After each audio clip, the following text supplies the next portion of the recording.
Hi there. Are you wanting to sell your home by yourself without using a real estate agent?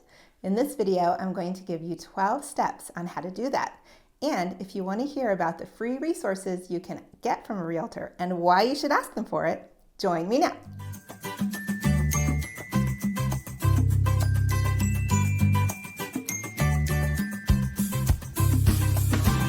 Hello, my name is Katanya Hartwell with Village Land Shop and LiveTheFlagstaffLife.com. I'm a local realtor serving Flagstaff and the surrounding areas. Welcome back to my channel. If you haven't subscribed yet, click on the subscribe button. That just bookmarks me so you can find me easier, and click on the bell to receive notifications of future content. So I am a do-it-yourselfer. I love to do things myself, learn how to do them, have fun doing new things. I've rebuilt a Volkswagen engine. I've dug up the water pipes out in the front yard of our home to fix the water pressure. I have built furniture, and I built out my first retail business. So when it comes to doing things yourself, that's something I understand. Well, selling your home is the ultimate do-it-yourself project, aside from building your own home. So let's get started with those 12 steps. Number 1, price it right. I'm starting with the price because likely that's where you are starting. You want to know how much can you sell your home for, how much is it going to cost to sell your home, and what's going to be left over so you know how much you can put into the next home you want to purchase, or if there are other life events that you need to pay for. Pricing it right is so important. If you price it too high, you're going to price yourself out of a lot of buyers. And if you price it too low, you're going to leave money on the table, and you don't want to do that. Realtors base their recommended price to you on the research they do of the market, the experience they have in the market, what time of year you want to sell, and other individual needs that they assess with you one-on-one. A good realtor will offer you a free comparative market analysis in order to try and win your business. You can also offer to pay for a broker's price opinion, which goes into more depth, takes a little bit more time, but it can really give you some good insights. If you want to give me a call, I recommend starting with a free comparative market analysis, or CMA as we call it. And if that doesn't get you all the information you need, we can look at a broker's price opinion. And it's okay to let me know that you're considering selling this on your own. I want to work with you and help you and build a relationship so that later, if you do decide to sell with an agent, you'll consider me first. Now, in order to know how much money you will ultimately receive from selling your home, you need to know your costs. So step number 2, know the cost of selling. You will definitely have title and escrow fees. You may have repair or maintenance costs. If you're in an HOA, there will likely be HOA transfer fees. If you have a septic tank, there will be septic transfer fees. It's good to get your buyer a home warranty, which can be about $500. And something for you to consider is whether or not you will pay any of the home buyer's closing costs. Oftentimes, new home buyers will ask for that. And a good rule of thumb is that even though you're not paying a listing agent, consider still paying the 3% to a selling agent. This is the person who represents potential buyers. Step number 3 is to let everyone know that you're selling. Before you go much further, contact everyone in your sphere. Family and friends, colleagues, neighbors. Word of mouth is a powerful marketing tool. The National Association of Realtors profile of home buyers and sellers showed that 1/3 of all home sales for those who sold without an agent went to people that they knew. So don't leave anyone off your list. Number 4, prepare your home. Now, even if you're just having friends or family, colleagues taking a look, you want to clean up, declutter as much as you can, remove all of your personal items, make it inviting, and maybe even do a little bit of decorating or staging. Homes that are professionally staged have a lot better chance of selling. To me, this is kind of like the difference between buying something new at the store that's in a shiny package versus going to a resale store and getting something similar but it's not packaged as nicely. And I'm much more attracted to those things that are in nice packaging versus those that are not. Hiring a stager can seem expensive, but it is well worth the cost. And if you don't want to hire a stager to move all the furniture and actually decorate, you can do virtual staging. You might also think of repairs and maintenance when preparing your home, and that's a good thing to think of. However, be careful with what you choose to do. The return on your investment may surprise you. You're not going to get a $1-to-$1 return. During an initial listing visit with a real estate agent, they can give you a good idea of what kinds of repairs and maintenance you should make, what you should leave for later, and how to declutter your home. Once you've prepared your home, you need to keep it that way. Clear the clutter daily, keep your kitchen clean, wipe down your cabinets every day, and it might feel like you're living out of a hotel room, but that's just what you need to do to make sure your home looks good for potential buyers. Step number 5, take quality photos and video. Do not skimp on this. Over half of the home searches begin online, and those that don't begin online can still end up online looking at pictures of your home. One look can be worth 1,000 words. Now, it can be okay to take pictures with your iPhone, but you want to have them professionally edited. That's important. There's also a way to make sure that when you take a photograph with a window in it, you can see the outside just as well as you can see the inside. When you hire a professional photographer, they will make sure that this happens. What buyers like about video is that they can see the transition from room to room. It gives them a good sense of how the house is laid out and the traffic flow. You can also consider getting truly creative and tell a family story that highlights the different features of the house. Number 6, marketing. You've got to get the word out. You've told all your friends and family, neighbors and colleagues. Now you need to tell all the people you don't know.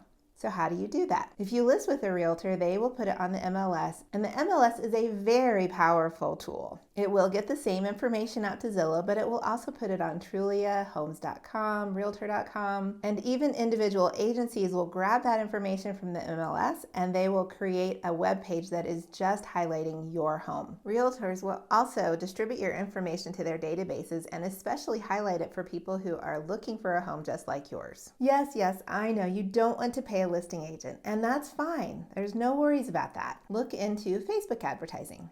Now, they do have special rules for advertising, so read up about that. You could also put it in the Facebook Marketplace, on the Facebook Craigslist group, any other groups that you may be a member of, and of course your local Craigslist. Don't forget you need signs, flyers, and brochures, and you do need a sign in the yard. You want to have a box with that where you can put your brochures and flyers that potential buyers driving by can take with them. Number 7, complete a seller's property disclosure statement. You've spent a lot of time on all the great things about your home. You've gotten it ready, you've cleared the clutter, you've done some maintenance, maybe done some upgrades, you've gotten all of your marketing materials together, and really highlighted all the wonderful, fantastic things that your home has to offer. You've also got to tell potential buyers about the bad and the ugly. Have you ever had an insurance claim? Have there been past problems with plumbing or electrical? If you have a fireplace, how is the chimney? Are there any cracks in it? Have you had termites, or is there high radon in the area where you live? All these things must be disclosed. There are federal and state laws at play here, so make sure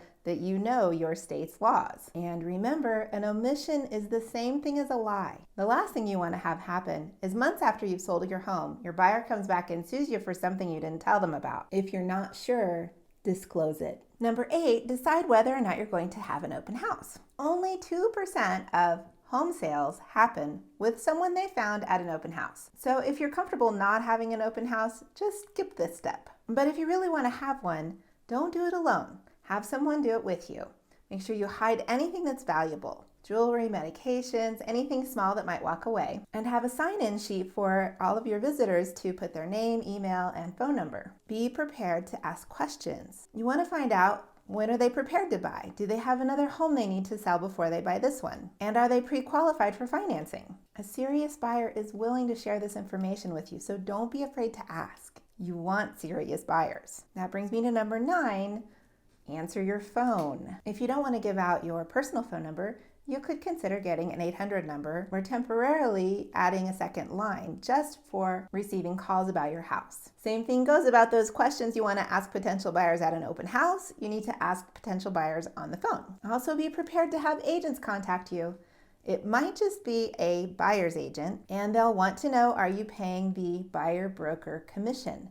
That's not the listing commission, that's just for the buyer side. But you will also get calls from agents who want to list your home. This is where it can be helpful if you've already developed a relationship with a potential listing agent, so that if something goes wrong and you decide you're going to list your home, you can tell other agents who call that you already have someone you're going to work with. It might reduce the number of times they call you. Now, just a caveat here about paying the buyer broker fee to those agents who represent a buyer. If you are not willing to pay that fee, likely those agents are not going to bring those buyers, and you're going to limit yourself to the number of buyers who you will have looking at your home. When you put your home on Zillow or Craigslist or any of those other online places and a buyer finds you, they are likely going to bring their agent with them. That agent in Arizona is going to do a lot of the legal paperwork and coordinate inspections, help getting repair work done, and many other things that your listing agent would help you with. Now remember, they don't work for you. They represent the buyer and the buyer's interests. But for all the work they do, it is only only fair to pay them the buyer's commission. Number 10, negotiate the offer. This is the place where a lot of sellers decide they actually really want a listing agent to work for them. You may find yourself getting pretty emotional if someone comes with a lowball offer or they stubbornly refuse to budge on their offer at all. Oftentimes, buyers use the inspection report to whittle you down as well. And refusing to negotiate can leave you unsold. So it is always best to negotiate, especially on the first offer you receive. I've heard some Fsbo owners say they want to get a cash offer because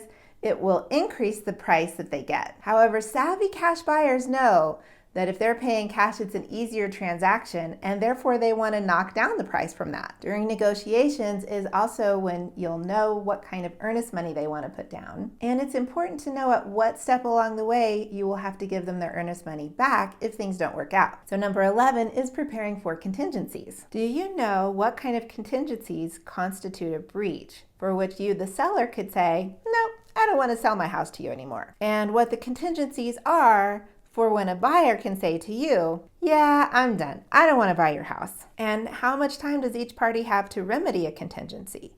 If they have to sell another home before they can purchase this one, how much time do you have to take it off the market, not allow another buyer to make an offer, and hold it for this particular buyer? There's inspection, appraisal, and financing contingencies as well. Another one that caught me off guard was HOA documentation. My buyer didn't receive the HOA documentation in a timely fashion and used that to cancel her purchase. It can be very frustrating to work with a buyer for 2 months only to have the deal fall through. Number 12 is your paperwork. Most Fsbo sellers in Arizona use a third-party bill of sale or some kind of online resource. What you may not realize is that a purchasing contract you would use when you have a listing agent is a 10-page contract. It's a living document that has been developed over many years and through case law from multiple kinds of litigation. And about now you might be saying, oh, that's okay, I'll just get a real estate attorney.